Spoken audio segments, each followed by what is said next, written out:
Ladies and gents, welcome back. Money laundering is a big hot button issue these days, but also so is property rights. And well, when it comes to money laundering, the government seems to want to step all over people's fundamental rights to own property and, well, their right to defend themselves. And today, to talk about this, I brought in lawyer Wes Mussio. Wes, thank you for joining me today. Can you explain a bit about No problem. what is happening in British Columbia? What is this here I'm hearing now about the onus being on people to prove their innocence in order to keep their own property in some scheme to stop money laundering? Yeah, so what happened is, as we know, the now premier that wasn't elected as a premier, but he's the premier due to attrition, David Eby, he's got a real excitement towards money laundering, of course. And so what happened is we had the Colin investigation, and at the end of the day, it never really found a lot of evidence about money laundering. I didn't, and I read it. I read a lot of the report, but regardless of that, the NDP government and David Eby have pushed forward pretty hard on trying to prevent so-called money laundering.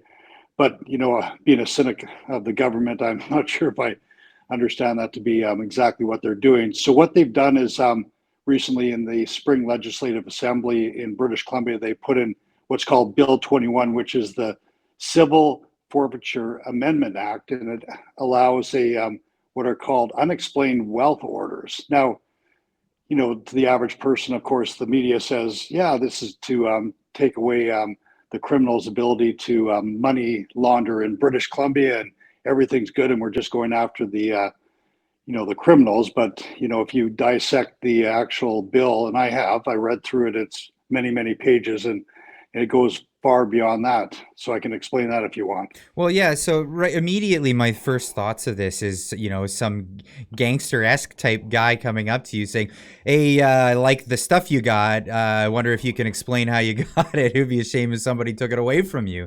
This is sort of the thoughts that I have on it. What are the implications of this? If an officer comes up to you, they can just ask you how you got something and then take it away from you? Well, basically, and it's ripe for abuse by the government, with respect. Of course, we all hope that the government acts in the best interest of everyone, but, And when seeing does that how happen? the government's acted in the United States with Trump and being attacked by Mr. Braggs and all those other things, you got to wonder what, the motivation of the government is. And what happens is all the government has to do is simply go, okay, I don't know where that particular person got that property, that car, that asset. And so therefore I'm going to just drop a unexplained wealth order on them, and they have to prove how they got, the money to buy the purchase. So, whether or not they're going to misuse it is another thing, but it creates a reverse onus situation. So basically, reading through it, I read it and say, where's the Charter of Rights and Freedom? Where's your, presumption of innocence? Where's your, your ability not to provide documents to the government and all that?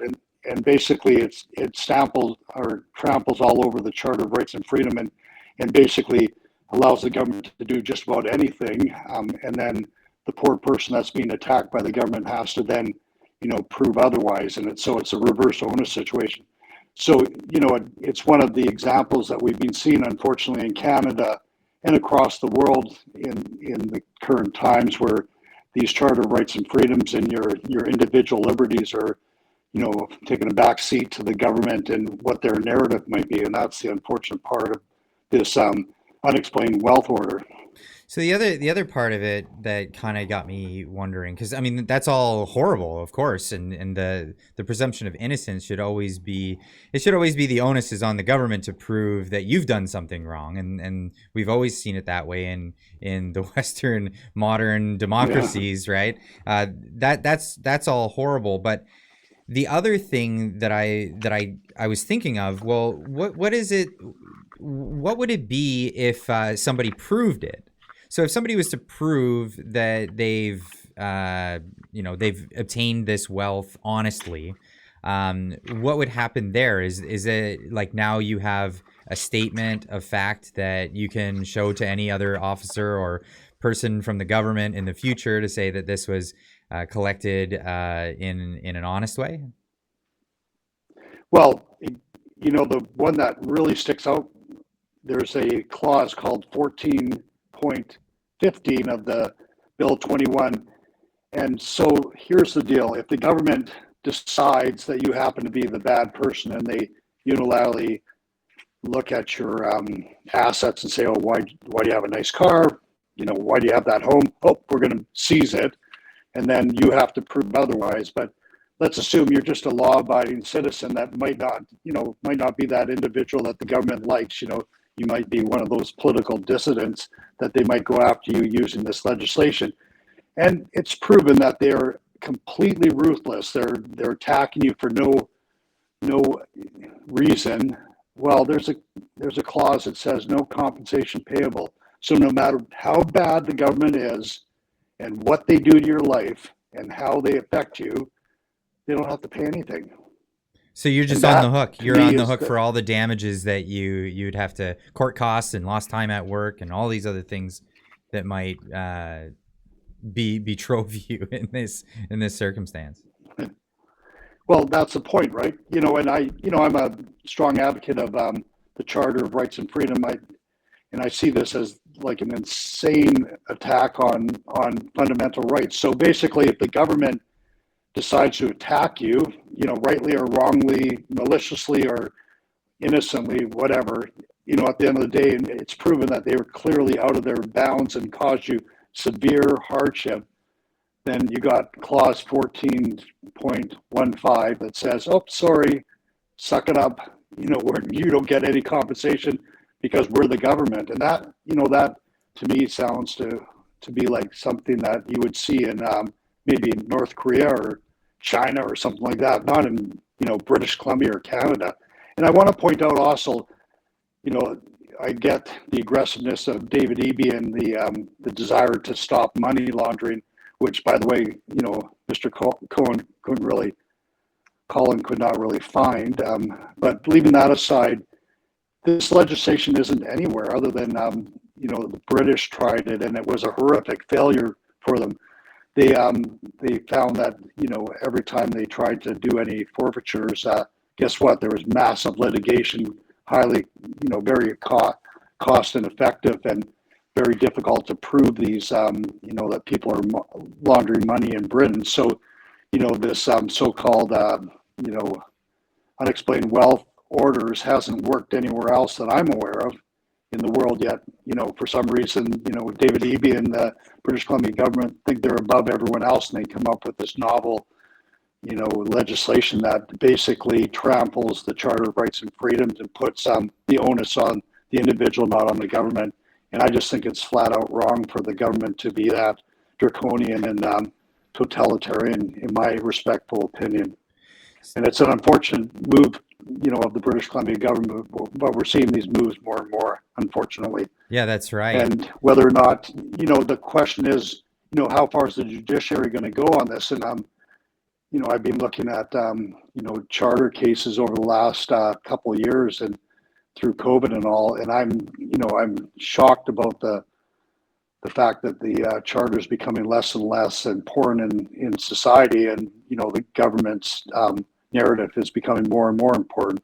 So you're getting to the point where the charter has become a piece of paper that you can probably put on your toilet paper roll and use there instead of use it to save your fundamental rights in Canada and British Columbia. And this is just one more example, in my opinion, that the governments are moving to a bigger overreach than they should. Because ultimately, if somebody's doing something negative or unlawful, I'm all for taking them down and putting them in jail and taking away their assets. But the government should have the onus to prove that, not the reverse where you have to disprove it. Yeah, and yeah. that's the sad part about this legislation. Seems like one more notch in the belt that's tightening on Canadian citizens. Now, the reason I was asking about the, once you've proven, are you good for forever with those assets, is, well, we've noticed in a lot of times when government writes legislation, they'll call it some nice thing and they'll say that this is what it's for, but it ends up working in the opposite way. So what is to say that people who are money laundering couldn't find a corrupt police officer and a judge to okay wealth that wasn't okay and say that it was good and virtually launder money through the court system with a series of corrupt judiciaries and officials?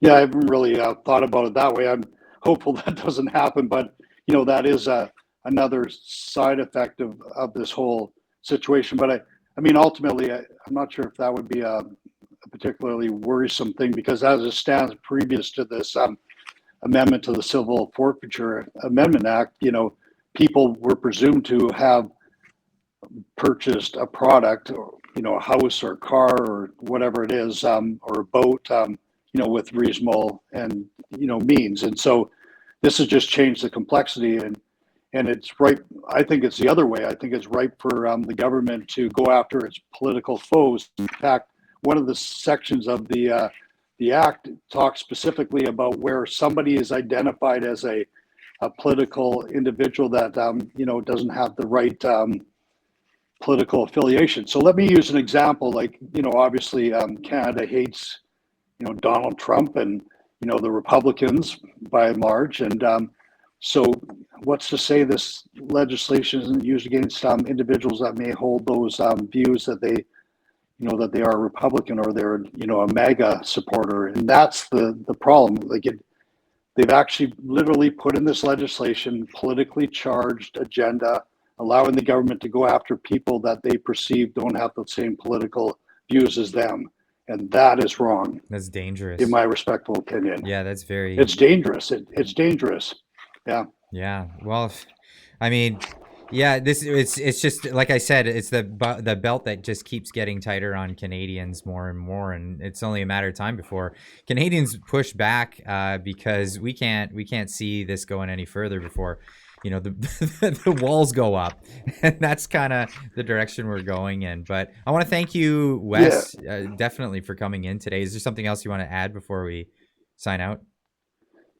Yeah, I was going to say, the safeguard of society, and where the politicians come up with these ideas, the safeguard is the judiciary, and I'm hopeful, and I believe in independent judiciary, and I just hopeful that they come forward and look at this legislation and apply it very restrictively, and preclude the government from any overreach. But maybe I'm just dreaming, but I'm hopeful that'll happen. And if it does, then the legislation will be passed, and David Eby and the NDP government will get their political their okays from their base, and they'll be happy, and then this legislation will have very little impact on British Columbia. But the opposite is if the legislation is viewed broadly by the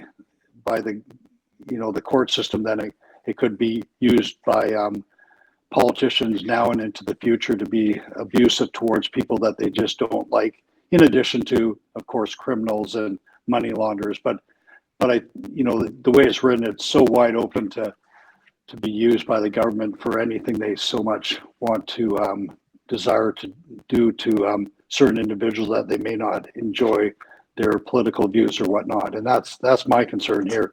So let's knock on wood and hope that the judiciary sees what I see, and limits the power of this legislation, which is extreme on its face, and limits what governments can and cannot do to their private citizens. Well, that's us hoping. Thank you so much for joining me today, Wes.